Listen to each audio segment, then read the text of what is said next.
All right, what are we talking about? I got a couple questions here that I wrote down, and then if I think of anything else, I'm probably just going to go off my head. Okay. But I'm here with Doug Miller, professional natural bodybuilder, CEO of, tell them all the companies. I can't remember them all. Core Nutritionals, ArmsRace Nutrition, Merica Labs, the Nutrition Corners, Coliseum. A lot. That's Keeps me busy. Yeah, I'm sure. All right, so first question I got for you. I know your job's way out of the ordinary, but what part of the job do you find most satisfying, or what brings you most satisfaction? Well, all of these fitness businesses basically started out of my love for training myself and just being the best that I could be inside the gym. And they kind of blossomed outside of that. Today, where we sit, it's kind of transformed more from like that selfish goal of just creating the best products for me to really developing a legacy for all the people that are here. Like, I really do enjoy what I do. Like, it is not a job. Like, I did corporate consulting for 12 years, litigation consulting. So I have worked 100-hour work weeks in a office setting and worked with good people, very smart people. It was a great job, but it is completely different than this. I am truly not working because I love it so much. And so I'm surrounded by a ton of awesome people that are on the same bus, if that makes sense. They see the vision and they want to, kind of help get there. And so right now, I just really enjoy seeing them develop as well. So it's become less of a selfish endeavor to more of watching the team grow, because that's the biggest part of it right now is the team. Yeah, y'all have a good team for sure. What part of it do you find most challenging? I know you said it's not really a job, so I don't know what task or what is most challenging. It's not easy. It's easy to start a supplement brand. You probably could do it with $20,000, right? You could create a product. Yeah. Let me say that differently. It's not hard to develop a product. It's much harder to develop a brand and a brand story, right? And then also building the culture around each brand and getting people on board. So, generally, most of our brands are not, there is no C-bum influencer. Yeah. They are built on a culture and an idea. And you have to build that culture. Right, exactly. And so like that, it's difficult starting out. Now that we have so much momentum, we've been in the game for a long time, it's different. But I would say for somebody looking to build a supplement brand, that is definitely one of the hardest things. Right. So that is a challenge because there's so many aspects to what I actually have my hands in. It's the financial aspect, it's the inventory aspect, it's the warehousing aspect, it's the product development, it's how to market it, it's the website, it's the Facebook marketing, it's the Instagram marketing, it's all that stuff. Yeah. And it's just a lot to handle. So, but really truly building the brand story is not an easy thing to do. And I find most brands, they're not true to their self. Like, I feel like y'all's brand is very true to who y'all are and what y'all stand for. Right. So, a lot of people try to be something they're not. Yeah, we know what we are and we know what we're not. So we just stick to our principle, and I think we're going to attract some people, which are the people we want, and we might not be for everyone. Yeah. But that's fine with us. That's fine with how we're building. You got to realize how you can't cater to everyone. Nope. And I think y'all have definitely figured that out. So this kind of builds on the next question. How does your company differ from its competitors, or one of your companies? Let's take Core for example. There's a lot of companies in this space that are here for 4 years and gone. So Core Nutritional started in 2004. First started selling product in 2005. It's 2023 now. That's 18 years. 18 years in this industry is a big deal. We are one of the oldest brands in this industry. And we have stuck to the same core values of when I started the company 18 years ago. So like we were just saying, we are catering to our people and the people that are within this culture, and we might not be for everyone. I think some people see what is hot at the time and try to just go right for that. It's kind of just like a Me Too brand. And some of these, like the influencer-based brands, the influencer doesn't really care. He just wants to make money. Exactly. So we are, way beyond the idea of we just want to make money. Yeah. We really want to create a legacy. And I think that definitely separates us. We have, in this table, there's 12 core value coins, and these mean a lot. And basically every business decision that we make are based on these 12 core values. If they don't fit with these 12 core values, it's actually really easy to run the business because we just ask the question, does it fit with the 12 core values? If it doesn't, we don't do it. So I think that's a lot different from a lot of the companies that might just be in it for the money. We really do love our products and love what we do. I use all our stuff. I stand behind it. A lot of CEOs do not. Yeah, well, that's what I see with a lot of companies is even like they have athletes per se that are promoting their products, but some of them don't even use the products. Right. They're just getting paid to say they use them. Of course, and a lot of them are probably using a lot of extra products, steroids, right? That would, honestly, if you take a natural anabolic on top of a steroid, it's like throwing a firecracker into an atomic bomb. You're not going to notice a difference. So how do you speak and promote that product? Yep. And that's one thing that we pride ourselves on is really creating products around what we want to use. Yep, that makes sense. All right. So this kind of goes with me being in college. Does your work today, does any of that relate to any studies? I don't know. Did you go to college? Yeah, so I went to Penn State. I was in Penn State's honors program. I studied biochemistry and molecular biology, and I had a second degree in economics. Okay. So for 12 years, I did economic litigation consulting and didn't use the biochemistry part. But on the side, as my side hustle, I was doing started this business. I was using basically the biochemistry. So today, I'm still very much involved in the formulation. Now we have people that help with that. But for the majority of the time we've been in business, I was deep into the formulation of everything. Right. And so I could read PubMed articles and know what they were talking about. So yeah, I did. And that's why whenever somebody asks me what classes should I take in college, I always say you can never have too much math and science because it's going to help you think through a lot of different problems. That's basically all of my classes right now. Yeah. So. All right. If you could do things over again, is there anything you would change, or would you go down the same path? Really hard question because I might not be where I am today if I chose a different path, and I'm happy with where I am today. So like I said, I was doing economic litigation consulting. I started with a startup firm back in 2000, and when I left, they were probably I was probably the 20th employee, and we had probably 150 employees, and we're doing $70 million in consulting revenue. So I had a really good job. I was a manager at the firm, and I had a really good job. And I learned a lot. I learned a lot in that job. But I think I may have held on a little too long. I had the golden handcuffs. Yeah. I had paid a ton of money. I had great people working under me, and I had great benefits. And I think I had the golden handcuffs. I was kind of afraid to kind of go all in. But at the same time, having that 12 years of a really good salary and everything, it allowed me to reinvest every penny from the business back into the business. I didn't need to take money out of the business. First 7 years of the business, I didn't take a penny. It just all went back in. So to say that, I wish I would have started this 5 years earlier, maybe I wouldn't have been in the same position to do well after that. So it's a really hard question, but I always come back to, should I have left a little sooner?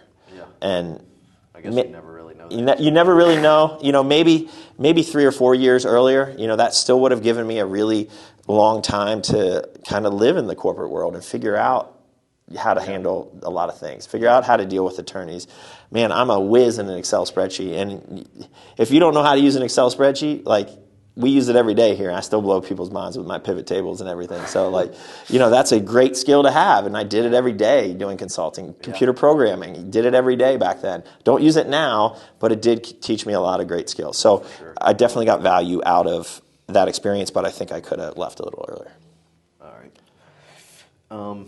So I think you touched on this a little bit, but your original passion, was it more in the supplements or was it more just in the gym? Did you I think when I was always a supplement nerd because of my biochemistry background. So like I would always research. I was all over the bodybuilding.com forums back in probably before you were born. Probably. You know, like when forums were a thing before social media. Yeah. Like I would just research and spend hours on there. And so like I always loved supplements, but it was for an end goal of getting bigger, getting stronger, looking better. Yeah. So I mean, I for the past 25 years I've been training 5 or 6 times a week and pretty much without any break. Yeah. And so it probably comes back from my love for training and making progress is why I like supplements so much. Because kind of the proof is in the pudding. I've seen them work for me. Yeah, for sure. I mean, obviously they worked.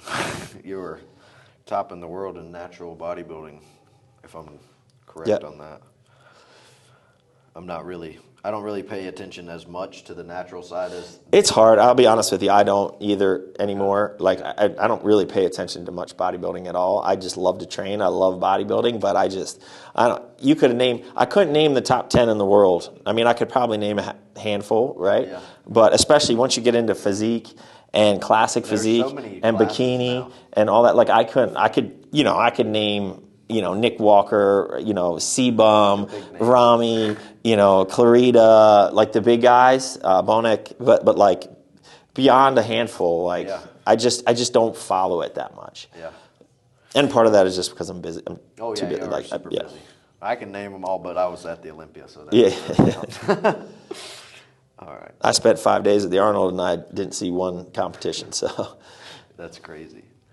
Well, you at least know who won, right? Yes. Okay. Yeah. But honestly, I didn't know who that was. That was kind of a no name for me. Yeah. I was like, holy crap. It was a no name for a lot of people. Yeah. Like he's just getting into. What was he at the Olympia? 6th. Yeah. So that was his first Olympia. That's crazy. Yeah. All right.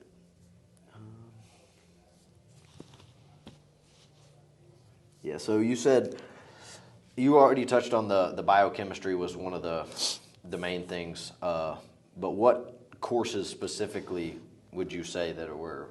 Can you remember? Not specifically. Okay. It was more of how to think with a scientific mind, if that makes sense, right? At one point in time, some of my higher end biochemistry classes, I could name every single from the Krebs cycle to photosynthesis, like every single enzyme. I know how to spell it. I knew how to draw it. I knew how to pronounce it, and basically literally thousands of different pathways. I knew every single step, the enzymes that create, how much ATP was produced or used, how many NADH went to NAD plus, all of that. Like I knew every single step. Mm-hmm. And that was really a good building block for, now if you asked me today, I wouldn't remember crap. Well. But when I read something or see something, I know exactly what it's referring to. When I read about a new patented ingredient that comes out, I can completely understand the science. Yeah. So it was really just that fundamental, biochemistry basis, which has allowed me to kind of, be able to learn now in the current setting. Okay. All right. So what part of your job creates the most stress? Ooh. Financial part of things, probably. Yeah, I mean, it's kind of like mo money, mo problems. Okay. The bigger we grow, the more it takes as an investment, and this is an inventory-rich business, right? So it's like on paper you could make X, but it's not like that. You take all that cash home. No. I reinvest 80% of the money I make back into inventory to feed the growth, right? We really don't have any debt, which is awesome. Yeah. I don't leverage debt probably as much as I should, but it's pretty awesome to be able to build millions of dollars in inventory and not have any debt. Yeah. So, that is definitely a stressful part. I would say within the last 2 years, the prices of raw materials have gone up. Some things have gone up 8x. So like creatine used to be $4 a kilo raw, and it was up to about 32 at its peak. It's now back down to maybe the teens, but it's not back down to where it was. So that's a perfect example of something. Protein prices went through the roof. They're now finally stabilizing, but they're not coming back down. So understanding how much, we can't pass If our raw materials increase 100%, we can't double the price of our product to stay margin neutral. We have to eat something. We have to increase it some, but how much can you increase it really? Yeah. So kind of dealing with the aftermath of COVID was challenging because of raw material increases. So I would say, managing the budgets and the financials, because I still pretty much do all of that. I mean, I got some help out there. But for the most part, that's decisions made by me. Okay. And those impact, can we hire new people? Can we expand here? Can we add more SKUs? So like all of those are managing the financial side of it, especially with how big we are growing to, is a big deal. More money, more problems. That answers my question then.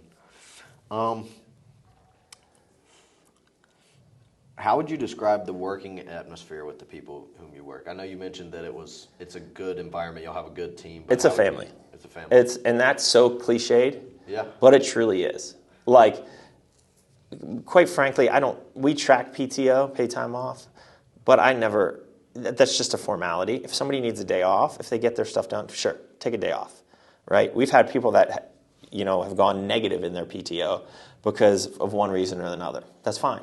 Get your stuff done. Uh-huh. And I don't micromanage anything. I don't say you have to be. Now, warehouse, the guys that are paid hourly are a clock in, clock out type of thing, so there's a time clock.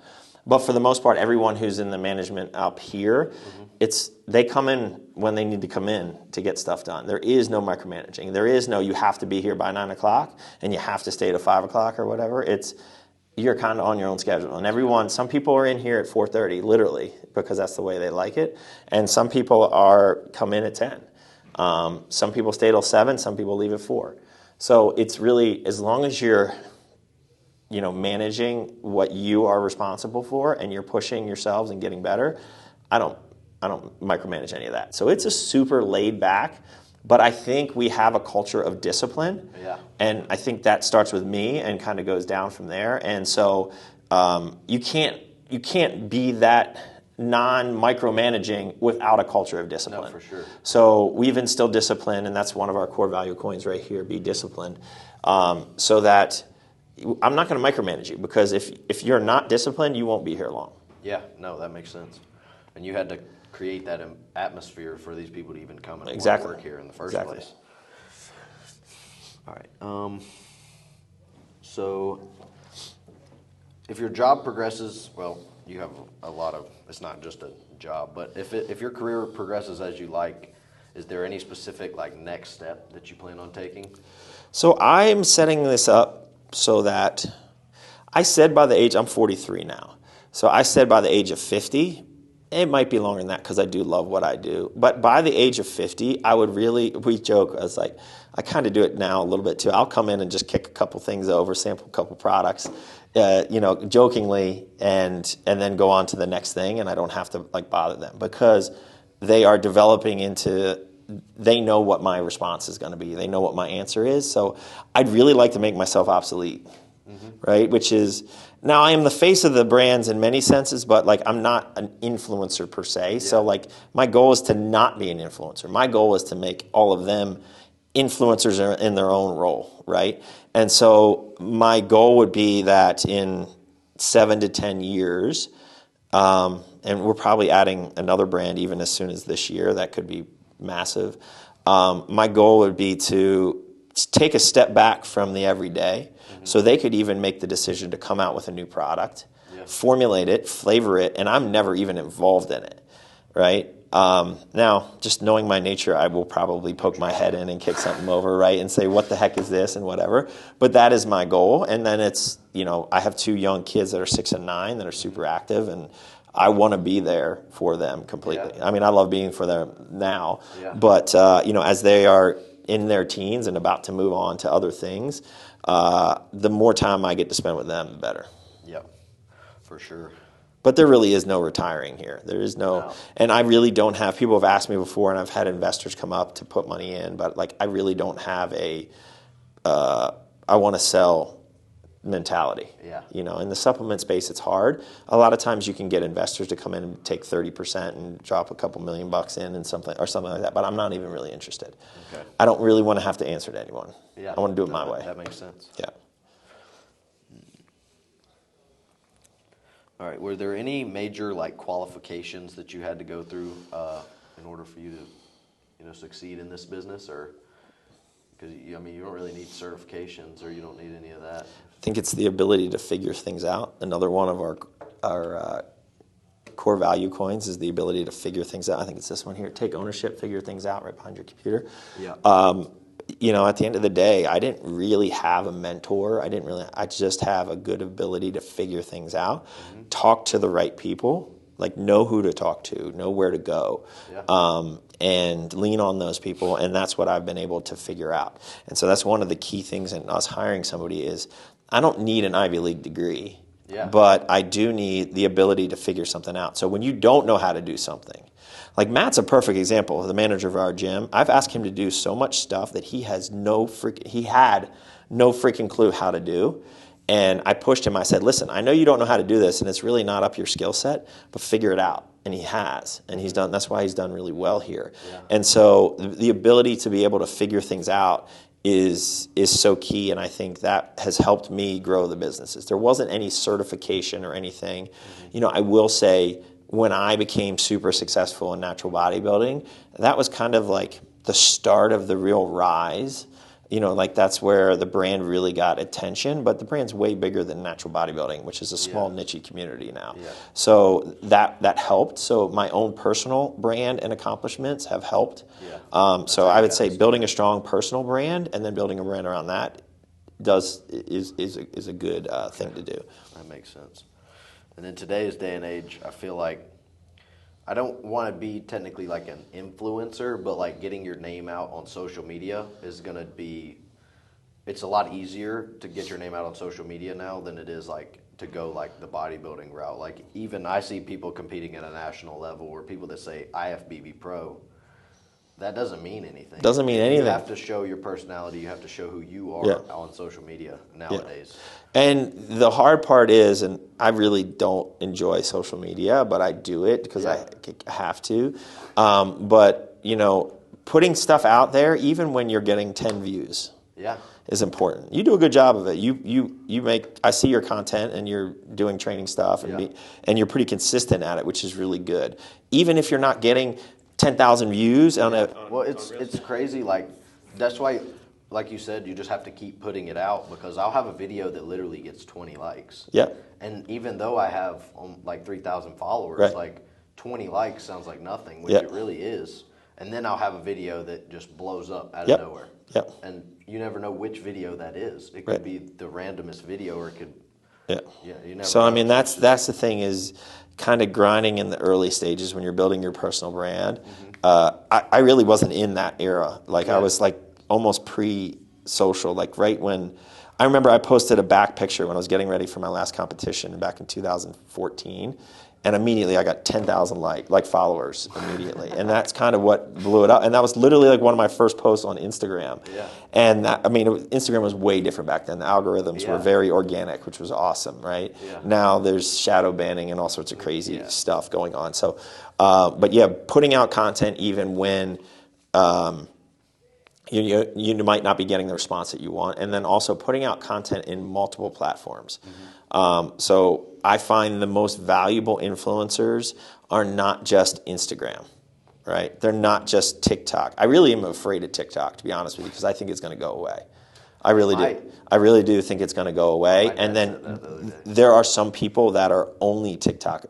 They might have 20,000 on Instagram, but they have 1 million on TikTok. Now, what happens if TikTok's gone? Which I honestly think there's a better chance it's going to be gone than not. Yeah, it really could be. Yeah, so then you're stuck. You lost all those followers, right? Yeah. So that's why having Instagram, Facebook's kind of dying, but even just double posting on there, TikTok, and then doing a YouTube, right? Because YouTube is going to be here. So doing Instagram and YouTube is a great way to diversify as opposed to just putting everything on Instagram. Yeah.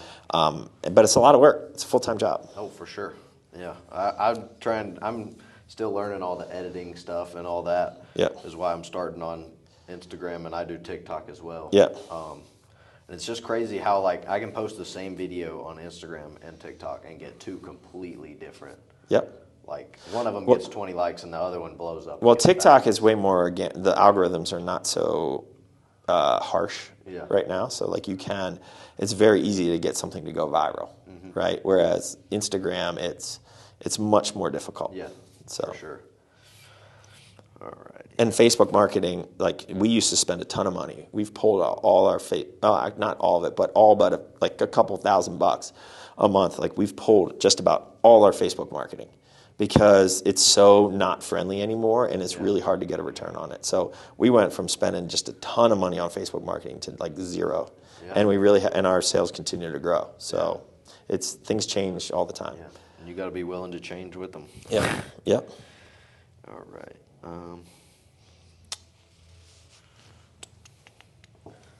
Was there ever a time in your career where you felt like you could just give up? No. Whether it be in bodybuilding or anything? Nope. No. Not an option. That's a good. I mean, I've never give up to do what? Yeah. There is no alternative. There is no plan B. Yeah, exactly. Like at the time when I left my day job, my boss was buying products from me at the time. The partner at the firm was buying all my products. And he literally just said, Doug, he's like, you'll always have a job here. He's like, you really need to do this. And because he knew I was like toying with it. At that time, I only had one store, and I was about to open another one, and then I had the brand.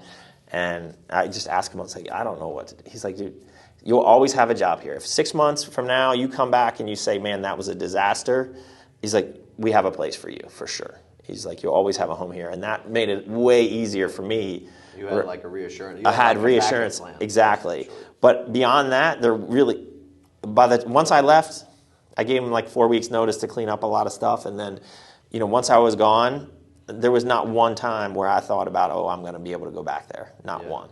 And I haven't to this day. Well, that's good. Yeah, I don't really plan on having a backup plan. I guess like my dad's business is what I've kind of grew up in. So I've kind of like worked for him, and during the summers I worked for him. So I guess I could always fall back on that. But like you said, like my passion is somewhere else. Yeah. So, all right. Is there anything you wish you spent more money, time, energy on, or you kind of distribute that pretty good? Just like currently? Well, like getting to this spot where you're at. Was there any time where you feel like you spent too much time in the gym and not enough with your brands, or vice versa? Or nothing jumps out. I mean, I will schedule 2 hours in the gym, and that's my time. That's a meeting time. Yeah. Like everyone knows, like Doug's training. Like there is no like I'm going to stop and come talk to an event. No, I'm training. I'm in a meeting. Like this is part of the brand. Without this, there is no brand. Yeah. Right? And so it's a huge part of my life. And so I do schedule my training as if no, I don't think so. I mean, shit, I could spend 4 hours in the gym and I think it would be fine. Yeah. I think that's just part of the brand. That's tough. We have made mistakes in investing too much in a product launch, and we've kind of changed the way we think. So now we really follow the idea of shooting a BB before shooting a cannonball. The idea is if you go all in, and so if you have two ships that are fighting in the ocean, like two pirate ships, right? And you only have one giant cannonball or two cannonballs, if you launch that big cannonball and you miss, what are you going to do? You're screwed, right? But if you shoot a number of little BBs first, or little tiny cannonballs, and to basically get your on target, right? You shoot one, you're too far, so you calibrate it in, you shoot one again, and you're right on track. Then that's when you pull the trigger. Mm-hmm. And we have gone on a couple, probably one main instance, but one or two, we have kind of gone and dropped a cannonball, which means a ton of money, but it wasn't calibrated in. Mm-hmm. And so at the end of the day, that product is not here, and we probably lost a ton of money. Mm-hmm. So we do kind of start smaller now. So everything is on a pilot scale. Even if our per unit cost is 2x, that's fine, because at the end of the day, the giant chunk, if it goes wrong, is way smaller than going all in. Yeah. So we start off small with pilots on a lot of stuff, and that has been huge for us. That makes sense. We'll go ahead and wrap it up here. Is there any tips or anything that you wish you knew when you started out in the fitness and supplement industry? Oof. I know there's probably a million, but...